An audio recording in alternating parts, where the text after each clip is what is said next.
What a game.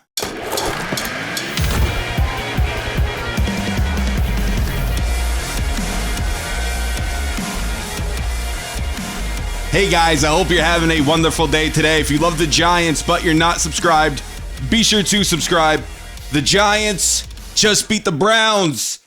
What a hell of a game that first half. The Giants completely controlled that first half. Now, the game did not start off pretty.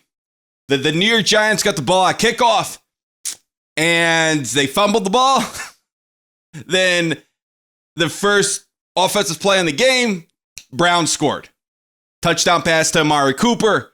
Browns jumped out in front, and we're only 11 seconds into the game.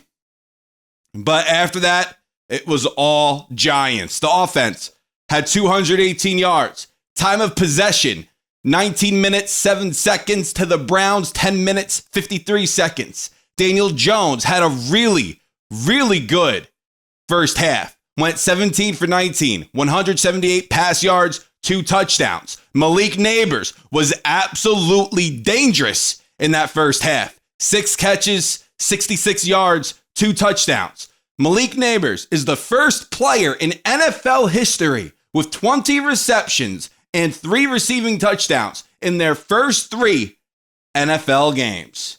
How cool. The Giants defense also had 4 sacks and 1 turnover for the first half.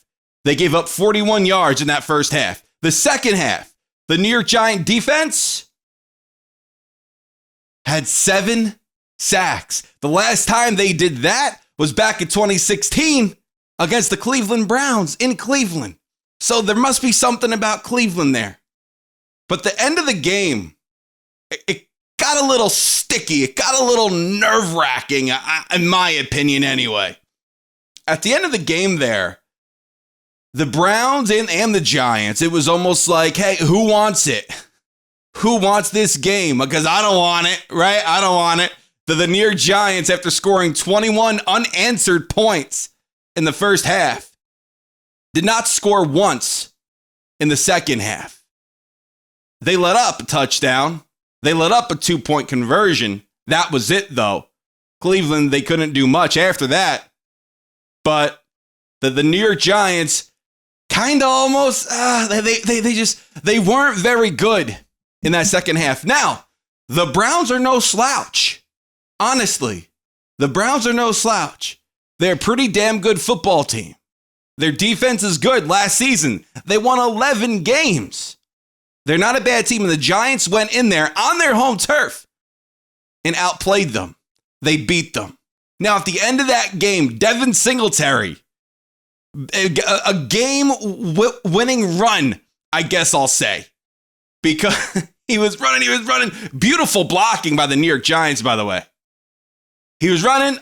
I was thinking about that touchdown and then put his butt down. He was called down.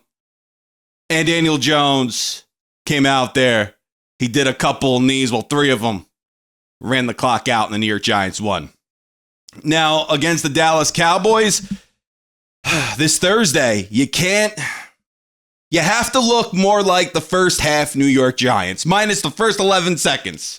Minus the first 11 seconds of the game. You have to look like that team. Daniel Jones looked really great. Now, that second half, the Browns were applying a lot more pressure. Also, too, the Giants Giants defense was not taking advantage of the weak and beat up Browns offensive line. They weren't, and they should have. Burns had a much better game. Tibbs played pretty well too, had a key defensive stop late in the game. So the defense was okay, but with all the injuries that the Browns had on that offensive line, they should have taken advantage of that more, and they didn't. But the Giants ended up winning anyway, 21-15, first win of the season. Now we're going Thursday Night Football. We're going back home, playing the Dallas Cowboys. Hopefully we win that and we go to 2-2. But in my opinion, that won't be an easy game either. The Browns had a bad day, and the Giants took advantage of that, at least in the first half anyway. Nabers was disgusting. They did shut him down in the second half. They did. But in the first half, Nabers was awesome. This kid's going to be one of the best receivers in the NFL for many years to come. Now, I want to ask you guys a question. If Daniel Jones continues to play this way, continues to provide the kind of production he provided today. Now, Jones overall went 24 for 34, 236 pass yards, 2 touchdowns, had a 109.4 rating. If Daniel Jones does this week in and week out, and I know a lot of that happened in the first half, a lot of that did. But if he does this consistently and doesn't turn the ball over, Singletary fumbled. His second fumble on the season. He did not fumble once last year.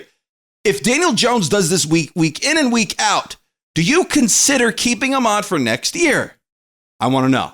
So guys, listen, thank you so much for watching. This is Joe, and until next time, signing out.